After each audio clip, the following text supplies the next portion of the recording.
Orient bell tiles studio से आप देख रहे हैं एबीपी न्यूज। नमस्कार, मैं हूं आपके साथ चंदन सिंह। इस वक्त की बड़ी खबर, आंध्र प्रदेश में टाटा एर्नाकुलम एक्सप्रेस में भीषण आग लगी है। ट्रेन में आग लगने से एक शख्स की मौत हो गई है। एक्सप्रेस ट्रेन के 2 कोच में भीषण आग लगी और अधिकारियों ने बताया कि 2 कोच में आग लगी और एक में 82 यात्री थे और दूसरे में 76। फिलहाल एक कोच से टीम ने एक शव बरामद किया है। इस वक्त की यह बड़ी खबर आ रही है। तो भीषण हादसा हुआ है। आंध्र प्रदेश में एर्नाकुलम एक्सप्रेस में आग लगी है। एक शख्स की मौत की पुष्टि हो चुकी है। शव को बरामद कर लिया गया है और इन सबके बीच तस्वीरें हम आपको दिखा रहे हैं किस तरह से एर्नाकुलम एक्सप्रेस धू-धू कर जलती हुई नजर आ रही है। 2 कोच में आग धधकी, बुरी तरह से क्षतिग्रस्त हुई है ये दोनों कोच। इसमें आंध्र प्रदेश के अनकापल्ली में हादसा हुआ है। आग की लपटें उठते हुए नजर आ रही हैं। इस आग में झुलस करके एक व्यक्ति की मौत हो गई है। B1 कोच में इस व्यक्ति का शव बरामद किया गया है। टाटा एर्नाकुलम एक्सप्रेस 6 तस्वीरों के जरिए इस हादसे को आपको हम दिखा रहे हैं। एर्नाकुलम एक्सप्रेस में आग लगने से 2 बोगियां जल करके खाक हो गईं और इस हादसे में एक शख्स की मौत हो गई है। आग लगने के बाद प्लेटफॉर्म पर अफरा तफरी का माहौल बना रहा। मौके पर राहत और बचाव के काम के लिए तत्काल एजेंसियां पहुंची। आग लगने की जांच की जा रही है। अधिकारियों ने बताया कि 2 कोच में आग लगी थी। एक कोच में 82 यात्री थे और दूसरे में 76। एक शख्स की मौत हुई है। शव बरामद कर लिया गया है। आग लगने की वजह पता की जा रही है। B1 कोच में शव बरामद किया गया है। आग लगने के बाद अफरा तफरी मची हुई है। कल बिहार के जमुई में मालगाड़ी पलटने की घटना हुई थी और अब आंध्र प्रदेश में एर्नाकुलम एक्सप्रेस के 2 कोचेस में आग लगी है। आग लगने की वजह पता लगाई जा रही है।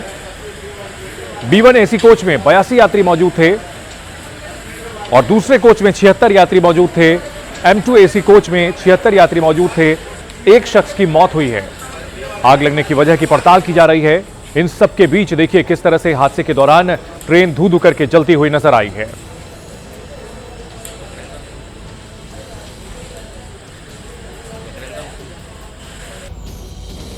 गुजरात में हादसे के बाद बस आग का गोला बन गई। सड़क पर जलती बस की वजह से हड़कंप मच गया और गनीमत रही कि बस में सभी जो 14 यात्री थे उन्हें सुरक्षित निकाल लिया गया। हादसा उस वक्त हुआ जब सड़क पर पूरी स्पीड से चल रही मिनी बस की ट्रेलर से जोरदार टक्कर हो गई। टक्कर इतनी भयानक थी कि मिनी बस में भीषण आग लग गई और हाईवे पर अफरा तफरी मच गई। घटना भचाऊ तालुका के बोंद गांव के पास की है। टक्कर इतनी भयानक थी कि मिनी बस में आग लगी और हाईवे पर अफरा तफरी मच गई। घटना की सूचना मिलते ही फायर ब्रिगेड की टीम कुछ ही मिनटों में मौके पर पहुंच गई। फायर फाइटर्स ने कड़ी मशक्कत के बाद आग पर काबू पाया और बस में फंसे सभी 14 यात्रियों को सुरक्षित बाहर निकाला। नोएडा एक्सप्रेसवे पर कार में आग लगने के बाद धमाका होने से हड़कंप मच गया। घटना एक्सप्रेसवे के 0 पॉइंट की है। चालक ने चलती कार से कूदकर अपनी जान बचाई। कार में आग लगने के बाद नोएडा एक्सप्रेसवे की एक लेन पर पहले से ही ट्रैफिक ठप पड़ गया था। इस बीच जलती कार में धमाका होने से आसपास हड़कंप मच गया। ट्रैफिक जाम के बीच में से लोग पीछे की तरफ भागने लगे। आग की सूचना पर देर से पहुंचे दमकल विभाग के कर्मचारियों ने काफी कोशिशों के बाद आग बुझाई, लेकिन तब तक कार पूरी तरह से खाक हो चुकी थी। गनीमत रही कि चलती कार से ड्राइवर की कूदने की वजह से उसकी जान बच गई।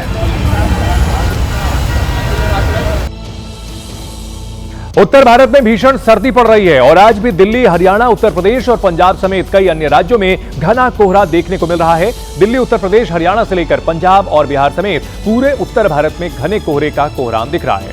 घने कोहरे में सड़क, पुल हो या एलिवेटेड सड़क, कुछ भी नजर नहीं आ रहे हैं। दिल्ली, यूपी, हरियाणा और पंजाब की तस्वीरें, विजिबिलिटी काफी कम देखने को मिल रही है। कोहरे के साथ साथ सर्दी ने भी अपने तेवर दिखाए हैं और शीतलहर से उत्तर भारत में ठिठुरन और गलन काफी बढ़ चुकी है। लेकिन कोहरे की वजह से असल चुनौती बढ़ चुकी है। India Gate, Dhaula Kuan, Dwarka, Dabri road, Sarai Kale Khan और फिरोजशाह रोड की तस्वीरें आप देख सकते हैं। रात को इतनी जबरदस्त यहां पर धुंध नजर आ रही थी कि विजिबिलिटी शून्य हो चुकी थी। हाथ को हाथ दिखाई नहीं दे रहा था और ऐसे में गाड़ी चलाना काफी मुश्किल हो रहा था। साथ ही साथ हवाई और रेल यातायात भी बुरी तरह से बाधित हुआ है और आने वाले कुछ दिनों में ऐसे हादसे लगातार बने रहने के दिख रहे हैं और जो सड़क पर चलने वाले लोग हैं उन्हें एहतियात बरतना बेहद जरूरी है। कल शाम से देश की राजधानी दिल्ली में घना कोहरा है। पूरी दिल्ली कोहरे और धुंध से ढकी हुई है। दिल्ली के कोने कोहरे में कोहरे का कहर जारी है। लोगों की मुश्किलें काफी बढ़ गई हैं और इस कोहरे में हादसों की आशंका भी काफी बढ़ गई है। इस कोहरे के साथ साथ प्रदूषण की बीमार दिल्ली वालों पर पड़ रही है। मौसम विभाग की माने तो अगले 2 दिन अभी ऐसे ही हालात रहेंगे।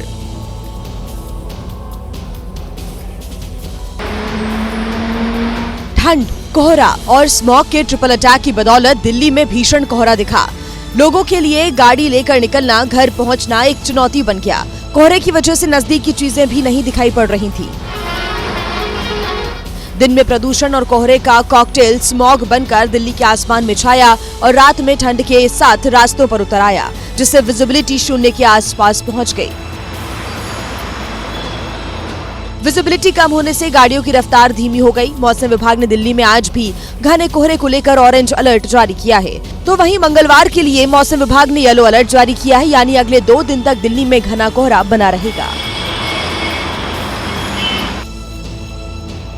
राजधानी दिल्ली में कोहरे की वजह से क्या हालात हैं, हमारी सहयोगी अजातिका सिंह की एक रिपोर्ट आपको दिखाते हैं। इस रिपोर्ट से पहले एक बड़ी खबर भी आपको बता दें। दिल्ली में यात्रा पर घने कोहरे का जबरदस्त असर पड़ रहा है। सड़क पर गाड़ियां बेहद धीमी चल रही हैं। रेल और हवाई सफर भी बुरी तरह से प्रभावित हुआ है। दिल्ली एयरपोर्ट में घने कोहरे को लेकर एडवाइजरी जारी की गई है। घने कोहरे से उड़ानों में व्यवधान आ सकता है और दिल्ली एयरपोर्ट पर सभी यात्रियों को अपनी अपनी एयरलाइन से संपर्क में रहने की हिदायत दी गई है। दिल्ली रेलवे स्टेशन पर भी कई ट्रेनों के देरी से चलने की खबर आ रही है। तो देखिए, कोहरा जबरदस्त है और ऐसे में यातायात काफी बाधित हो रहा है। सड़क यातायात हो या फिर हवाई या फिर रेल सफर, हर जगह देरी हो रही है और ऐसे में अतिरिक्त समय लेकर आपको चलना पड़ेगा। पहले से जानकारी लेकर के निकलना होगा, चाहे आप ट्रेन में सफर करने जा रहे हो या फिर आपकी फ्लाइट हो। पहले कंफर्म कर लें कि फ्लाइट समय पर है या देरी हुई है, क्योंकि आपको इंतजार करना पड़ सकता है। सड़क से लेकर रेल और हवाई यातायात बुरी तरह से बाधित हुआ है। राजधानी दिल्ली में इंडिया गेट के पास हालत यह है कि कुछ भी साफ नहीं दिख रहा, जिससे वाहन चलाने में काफी दिक्कत हो रही है और पैदल चलने वाले को भी काफी परेशानी का सामना करना पड़ रहा है। इंडिया गेट की तस्वीरें मैं आपको इस वक्त दिखा रही हूं, जहां पर गहरा कोहरा देखने को मिल रहा है। डेंस फॉग की स्थिति ना सिर्फ दिल्ली एनसीआर में बल्कि दिल्ली एनसीआर से जुड़े बाकी राज्यों में भी इस वक्त देखने को मिल रही है। मौसम विभाग ने दिल्ली में रेड अलर्ट जारी किया है और कितने नजदीक इस वक्त हम लोग मौजूद हैं इंडिया गेट के, ये आपको इस बात से नजर आएगा कि यहां से बस कुछ शैडो, यानी कि बस हल्का सा इंडिया गेट आपको नजर आएगा, उसकी एक आकृति नजर आएगी, लेकिन साफ नजर हमें केवल पास से भी नहीं आ रहा है। यही तस्वीरें हम आपको 50 मीटर दूर से दिखा रहे थे, क्योंकि विजिबिलिटी दिल्ली में 0 मीटर हो गई और 0 विजिबिलिटी का मतलब आप समझ लीजिए। हम लोग यहीं यानी कि इंडिया गेट के सामने खड़े हुए हैं। मेरे साथ में और मेरे सामने इंडिया गेट खड़ा हुआ है, विशाल इंडिया गेट, लेकिन दिखाई बिल्कुल नहीं नजर आ रहा है। इतना ज्यादा गहरा कोहरा इस वक्त दिल्ली एनसीआर में देखने को मिल रहा है। मौसम विभाग के अनुसार आने वाले दिनों में भी इस तरह का कोहरा रह सकता है। 31 दिसंबर तक जो डेंस फॉग है वो इसी तरह से दिल्ली और दिल्ली एनसीआर के बाकी इलाकों में रहने का अनुमान जताया गया है। वहीं 1 जनवरी को यानी कि साल की शुरुआत में बारिश भी हो सकती है। और फिलहाल आपको बता दें, क्योंकि प्रदूषण का स्तर भी बहुत बढ़ा हुआ है, तो ऐसे में प्रदूषण और सर्दी दोनों का मिश्रण देखने को मिल रहा है। हवा की जो स्पीड है वो भी कम है, जिस वजह से डेंस फॉग कायम है दिल्ली में।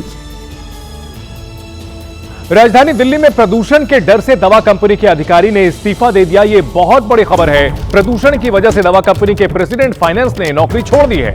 सेहत का हवाला देकर राजकुमार बवाफना नाम के शख्स ने इस्तीफा दे दिया है।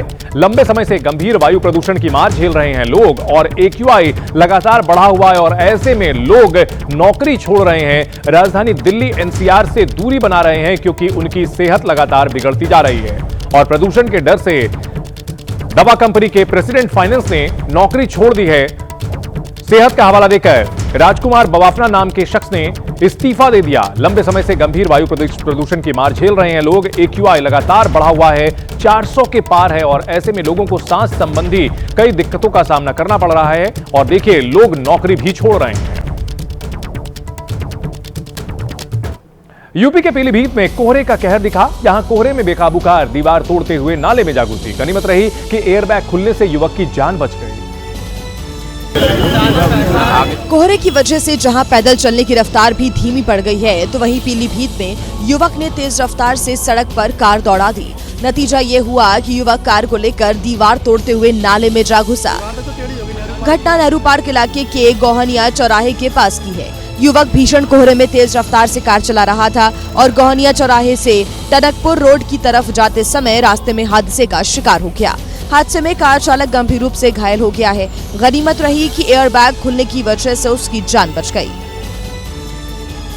नमस्ते भारत में अगली बड़ी खबर यूपी के रामपुर से आ रही है, जहां दिल दहलाने वाला हादसा हुआ है। रामपुर में भूसे से लदा हुआ ट्रक बोलेरो गाड़ी पर पलट गया। डिवाइडर से टकराने के बाद गाड़ी पर ट्रक पलट गया। इस हादसे में बोलेरो सवार एक शख्स की मौत हो गई है। हादसे के बाद की तस्वीरें आप देख सकते हैं। भूसे से भरा हुआ ट्रक बोलेरो गाड़ी पर पलट गया। इस भीषण हादसे में एक शख्स की जान चली गई है और देखिए ये वीडियो भी सामने आया है। वीडियो दिल दहलाने वाला है, विचलित करने वाला है।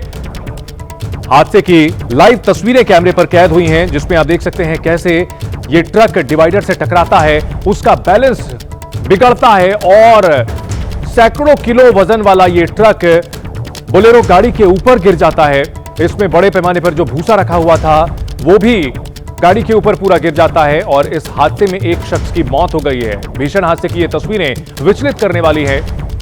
ये तस्वीरें दिखाने का मकसद हमें आपको जागरूक करना है कि सड़क पर चलते समय बेहद सावधानी बरतना जरूरी है और रफ्तार पर तो नियंत्रण रखना बहुत जरूरी है। अपने साथ साथ दूसरों की भी सुरक्षा के लिए रफ्तार पर नियंत्रण रखना जरूरी है। यहां पर अगर इस ट्रक के ड्राइवर ने थोड़ा सा संयम दिखाया होता तो शायद उस बोलेरो सवार की जान बच जाती। देखिए कैसे तेजी से आ रहा ट्रक डिवाइडर से टकराता है। वहां पर जिस तरह से धुआं उठता है उसी से अंदाजा समझ में आता है कि ट्रक का टायर शायद बर्स्ट कर गया होगा और अचानक से गाड़ी पूरी तरह से अनियंत्रित होकर के पलट जाती है और बोलेरो सवार के ऊपर पूरा का पूरा ट्रक पलट जाता है। हादसे की यह भयानक तस्वीर है।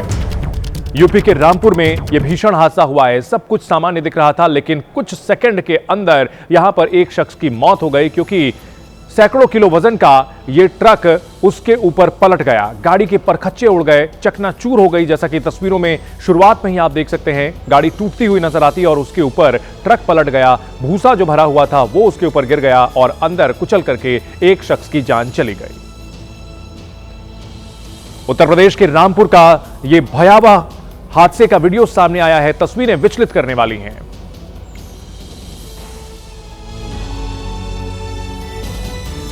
एमपी के हरदा में नशे में धुत पुलिसकर्मी ने मकान में पुलिस का ट्रक घुसा दिया।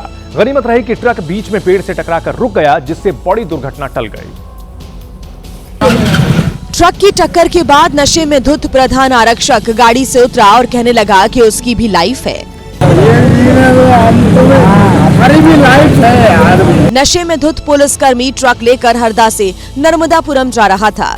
ट्रक की टक्कर के बाद भी पुलिसकर्मी का नशा नहीं उतरा और वो बीच सड़क डांस करते हुए कहने लगा कि हमारा भी वीडियो बनाओ। अरे वीडियो बना ले। ट्रक की टक्कर के बाद पुलिसकर्मी सड़क पर काफी देर तक हंगामा करता रहा। घटना टिमरनी के वार्ड नंबर 3 के छिदगांव रोड की है। फिलहाल टिमरनी पुलिस नशे में धुत पुलिसकर्मी का मेडिकल करा रही है। और बड़ी खबर आ रही है उन्नाव रेप केस में सेंगर को मिली राहत पर सुप्रीम कोर्ट में सुनवाई। आज सेंगर की जमानत के खिलाफ सीबीआई की याचिका पर सुनवाई होनी है। सीजीआई की अध्यक्षता वाली 3 जजों की बेंच मामले को सुनेगी। दिल्ली हाईकोर्ट से सेंगर को बेल मिल गई है। सीबीआई ने सुप्रीम कोर्ट में इस बेल को चुनौती दी है। सजा सस्पेंड करने का जो मामला है, इसको लेकर लगातार विरोध प्रदर्शन चल रहा है। जमानत के खिलाफ पीड़िता और मानवाधिकार के कार्यकर्ता लगातार विरोध प्रदर्शन कर रहे हैं। देश में जगह जगह इसको लेकर के विरोध प्रदर्शन हो रहा है और इन सब के बीच सुप्रीम कोर्ट में आज अहम सुनवाई होनी है। सीजीआई की अध्यक्षता में 3 जजों की बेंच इस मामले की सुनवाई करेगी।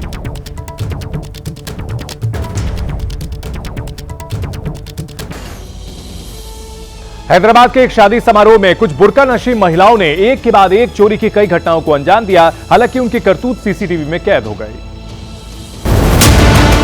बुर्का पहने इन दोनों महिलाओं ने इतने शातिराना ढंग से चोरी की वारदात को अंजाम दिया कि कोई कुछ समझ ही नहीं पाया। सीसीटीवी फुटेज एक मुस्लिम शादी समारोह की है। देखिए कितनी चालाकी से इन दोनों ने महिला के पर्स को चुरा लिया। ऐसा इन्होंने एक बार नहीं बल्कि कई बार किया, लेकिन इनकी करतूत मैरिज हॉल में लगी सीसीटीवी में कैद हो गई। दोनों महिलाएं अपने साथ एक बैग भी लाई थी, जिसमें ज्यादातर सामान चोरी का ही था। जब बाद में शादी में आए मेहमानों ने अपने पर्स चेक किए तो चोरी का पता लगा। फिलहाल पुलिस ने सीसीटीवी फुटेज के आधार पर मामला दर्ज कर लिया है। यूपी के कानपुर में जूनियर डॉक्टर्स ने ऐसा कारनामा कर दिया जिसे सुनकर हर कोई हैरान है। वहीं डिप्टी सीएम के आदेश पर आरोपी डॉक्टर्स को निलंबित कर दिया गया है। सल हैलेट अस्पताल के डॉक्टर्स ने अस्पताल में इलाज कराने आए एक बीमार को मृत घोषित कर दिया। हद तब हो गई जब जूनियर डॉक्टरों ने उसकी रिपोर्ट पोस्टमार्टम करने के लिए थाने भेज दिया। बाद में जब पुलिस ने परिवार वालों को सूचना दी तो परिजन दौड़े दौड़े अस्पताल पहुंचे तो देखा कि उनका मरीज तो जिंदा था। परिवार वालों ने डॉक्टर को बताया, तब जाकर अस्पताल प्रशासन को अपनी गलती का एहसास हुआ। पूरे मामले की जांच हो रही है कि आखिर गलत रिपोर्ट क्यों बनी। वहीं डिप्टी सीएम ब्रजेश पाठक के निर्देश पर जूनियर रेजिडेंट, स्टाफ नर्स और वार्ड को तुरंत सस्पेंड कर दिया गया है। जांच के लिए 3 लोगों की कमेटी गठित की गई है जिसे अगले 3 दिन में रिपोर्ट देनी है। उत्तराखंड के रानीखेत में 2 पत्नियों के प्यार के बीच फंसे एक युवक ने खुद को मृत दिखाने की साजिश रच डाली। हालांकि 19 दिन की तलाश के बाद पुलिस ने उसे दिल्ली के एक कमरे से ढूंढ निकाला। मनोज की दिन रात छानबीन की, रानीखेत के जंगलों का कोना कोना छान मारा, लेकिन वो कहीं नहीं मिला। अलबत्ता पुलिस को एक स्कूटी जरूर बरामद हुई जो खाई में गिरी हुई थी। देखकर ऐसा लगा कि शायद मनोज किसी हादसे का शिकार हो गया, लेकिन उसकी डेड बॉडी बरामद नहीं हो पाई। मनोज ये कहकर घर से निकला था कि वो नैनीताल में किसी बैंक का इंटरव्यू देने जा रहा है, लेकिन जब पुलिस ने सीसीटीवी खंगाले तो कुछ नहीं मिला। परिजनों के दबाव में पुलिस ने भी अपहरण का मुकदमा दर्ज कर लिया, लेकिन ठीक 19 दिन बाद पुलिस को मनोज की लोकेशन दिल्ली में मिली। दिल्ली पहुंचने के बाद मनोज बार बार कमरे बदल रहा था ताकि पुलिस और परिजनों से बचा रह सके, लेकिन पुलिस ने उसे खोज निकाला। बाद में पुलिस को पता चला कि मनोज नाम का यह शख्स दोहरी जिंदगी जी रहा था। साल 2019 में उसने परिजनों को बिना बताए शादी कर ली थी। इसके बाद पिता के दबाव में उसने एक बार फिर दूसरी शादी कर ली। दोनों शादियों से मनोज के एक बच्चे भी हैं। दोहरी पारिवारिक जिम्मेदारी और छिपे सच की वजह से मनोज लगातार मानसिक तनाव में रहने लगा था और यही वजह थी कि उसने अपनी मौत की झूठी कहानी रची। वाराणसी के गंगा घाट का एक वीडियो सोशल मीडिया पर वायरल हो रहा है। इस वीडियो में विदेशी पर्यटकों के साथ कुछ लोग बहस कर रहे हैं और उन्हें भगाते हुए दिखाई दे रहे हैं। वीडियो 25 दिसंबर का है। विदेशी पर्यटक सेंटा क्लॉज के कपड़े पहनकर गंगा घाट पहुंचे थे, लेकिन तभी हंगामा शुरू हो गया। इन विदेशी पर्यटकों ने नहाने के लिए कपड़े उतारे थे, लेकिन हंगामा बढ़ा तो फौरन कपड़े पहनने शुरू किए और वहां से जाने की तैयारी करने लगे। लेकिन तभी भीड़ ने इनमें से एक लड़के को रोक लिया। ग्रीन वाले! इसके बाद लोगों ने इस विदेशी लड़के को घाट पर ही बैठाया और सनातन का ज्ञान देने लगे।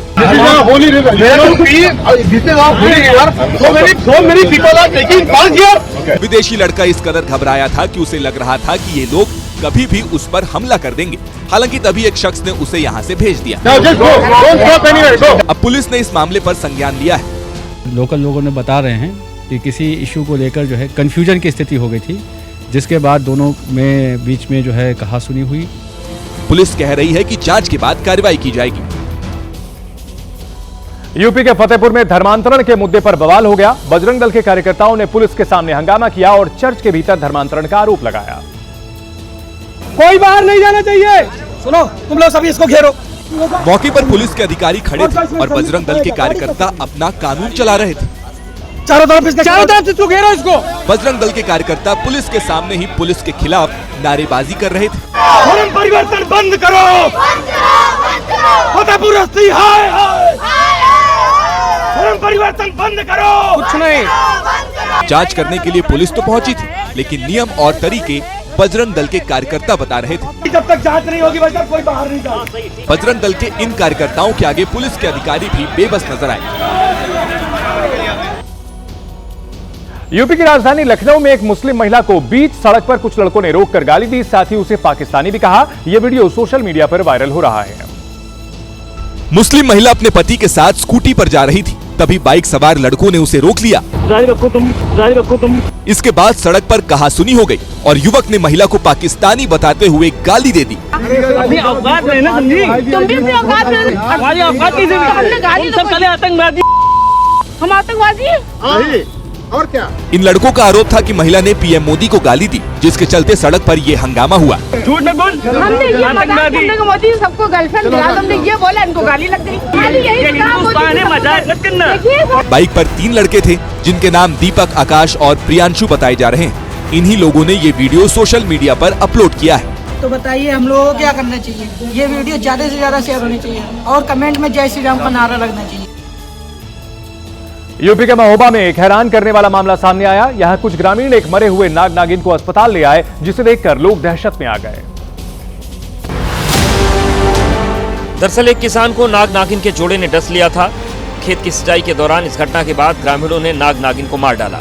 इसके बाद परिजन किसान के साथ मरे हुए सांपों के जोड़े को लेकर जिला अस्पताल पहुंच गए।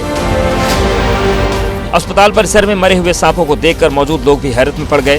हालांकि ग्रामीणों का कहना था कि ऐसा उन्होंने अंधविश्वास की वजह से नहीं, बल्कि किसान का सही इलाज हो पाए इसलिए किया, क्योंकि सांपों को देखकर ही समय से एंटीवेनम दिया जा सकेगा ताकि इलाज में आसानी हो सके। फिलहाल किसान की हालत नाजुक बताई जा रही है।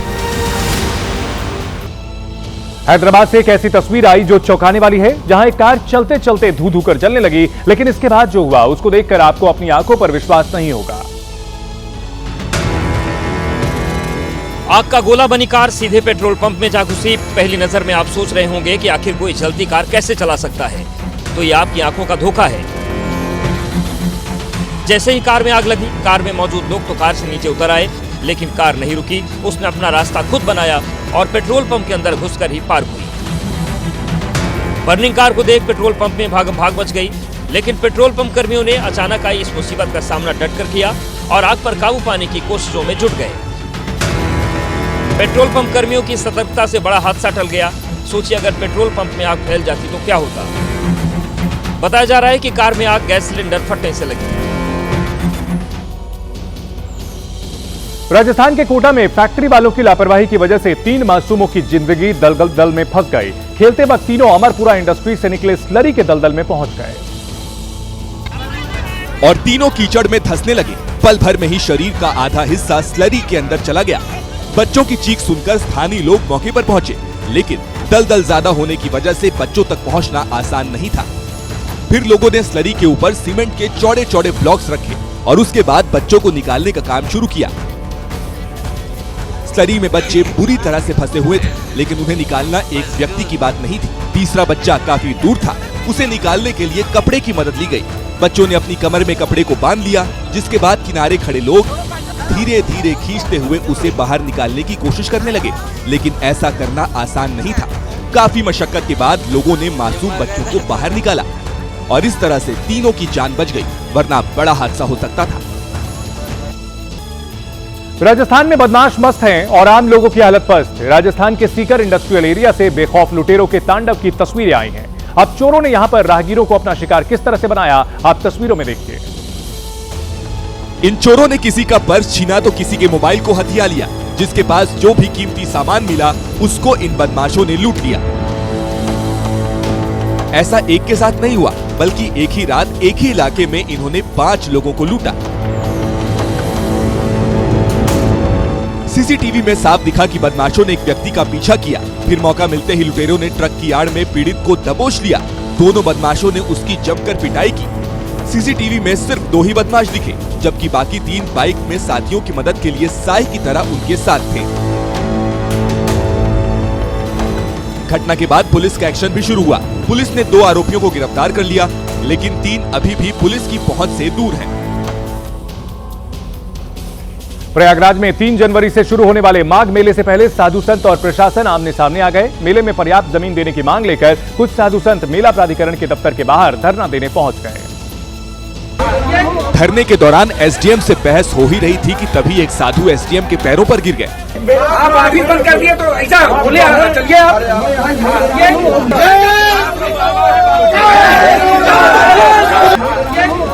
साधुओं का आरोप है कि बार बार गुहार लगाने के बावजूद ना तो पर्याप्त जमीन दी गई और न ही सुविधाओं पर कोई कंफर्मेशन मिला। इसी के विरोध में वो मेला प्राधिकरण के ऑफिस के बाहर बैठ गए। मेले में भ्रष्टाचार के आरोपों के बीच विपक्ष के नेता अखिलेश यादव ने कहा, किसी एक की सत्ता का अहंकार, अभिमान सच्चे साधु संतों के मान सम्मान से बड़ा नहीं हो सकता है। मेले में जमीन के टुकड़े के लिए गिड़गिड़ा रहे साधु का वीडियो अब प्रशासन पर सवाल खड़े कर रहा है।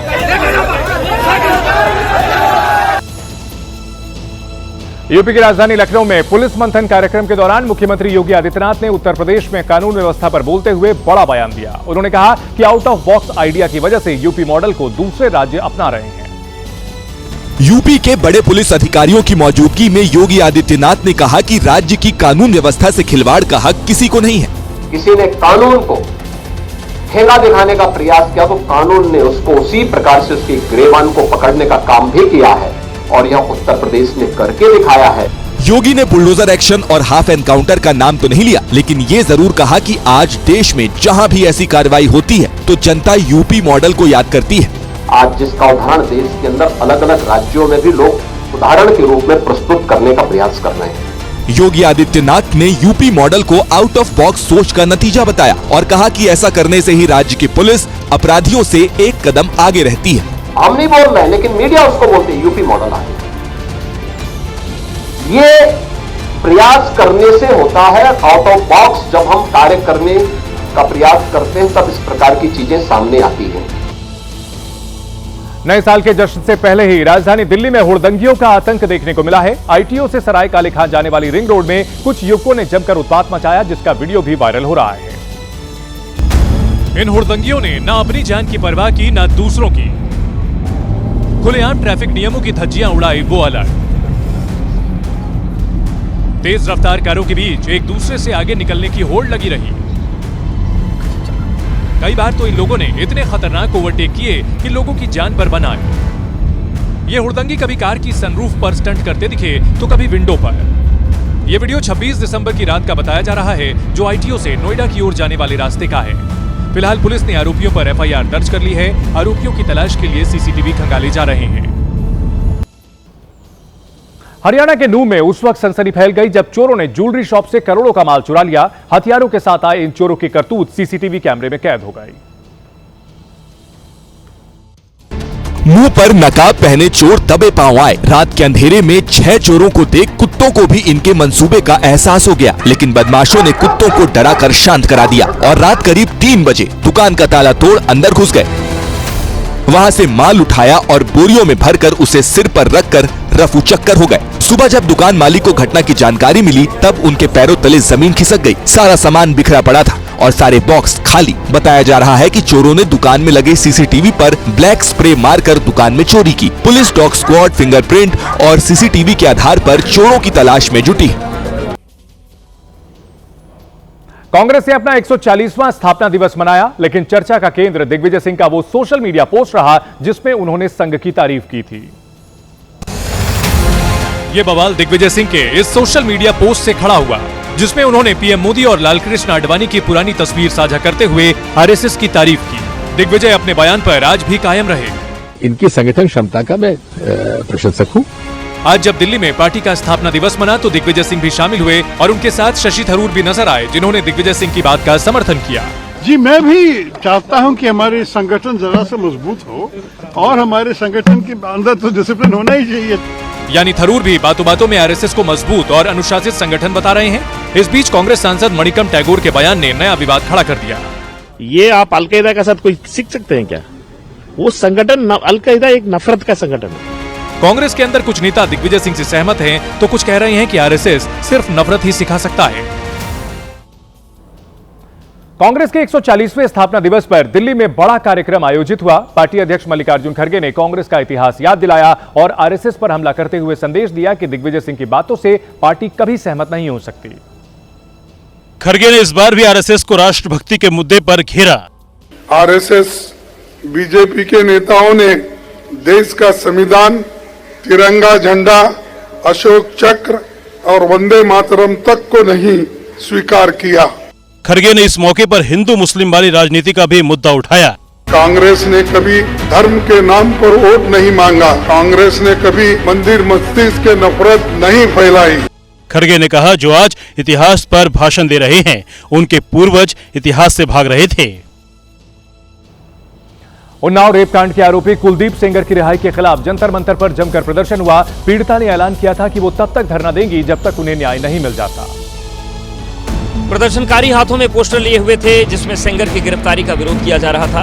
रेप पर राजनीति बंद करो, रेप पर राजनीति बंद करो। नारेबाजी कर रहे लोगों का कहना था कि कोर्ट को अपने फैसले पर विचार करना चाहिए, लेकिन इसी दौरान जंतर मंतर पर कुछ सेंगर समर्थक आ पहुंचे, जिससे हंगामा और बढ़ गया। रेप पर पॉलिटिसाइज मत करिए। शर्म, पॉलिटिक्साइज आप कर रहे हैं। सेंगर समर्थकों का कहना था कि मामले का राजनीतिकरण किया जा रहा है, जो ठीक नहीं है। इधर सेंगर की जमानत पर निलंबित करने को लेकर सीबीआई दिल्ली हाईकोर्ट के फैसले के खिलाफ सुप्रीम कोर्ट गई है, जिस पर कल सुनवाई होनी है। मध्य प्रदेश के सतना में बीजेपी के एक नेता पर रेप का सनसनीखेज आरोप लगा है। इस मामले का एक वीडियो भी वायरल हो रहा है, जिसमें बीजेपी नेता महिला को धमकी देता हुआ दिखाई दिया। आरोप है कि बीजेपी नेता अशोक सिंह ने चाकू की नोक पर पहले महिला का रेप किया और फिर उसका आपत्तिजनक वीडियो भी बना दिया।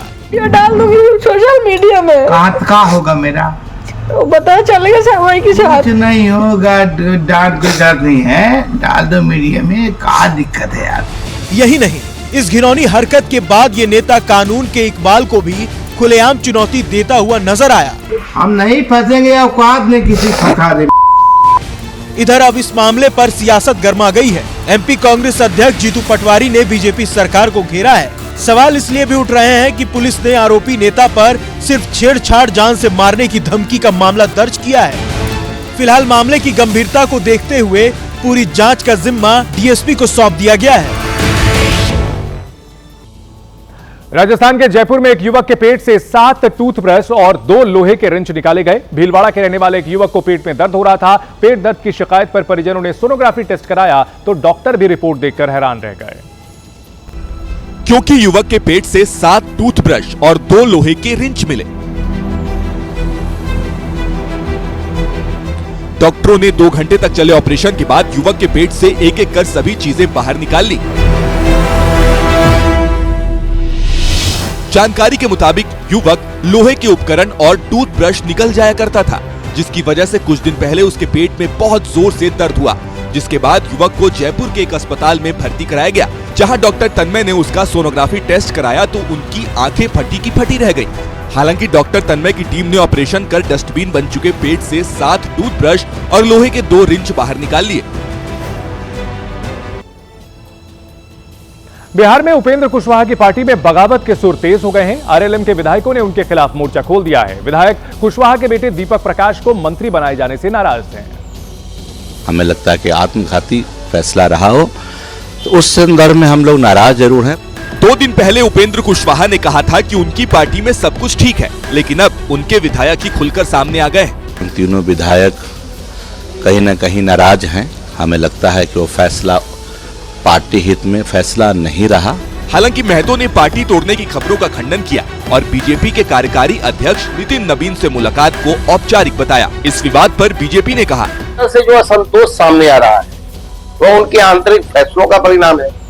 भाजपा किसी भी दल के अंदरूनी मामलों में हस्तक्षेप नहीं करती। लेकिन आरजेडी ने बीजेपी पर आरएलएम को तोड़ने का आरोप लगाया।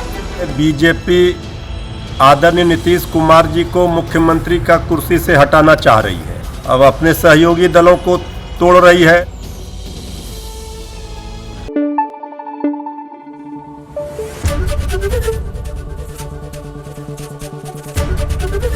एबीपी न्यूज आपको रखे आगे।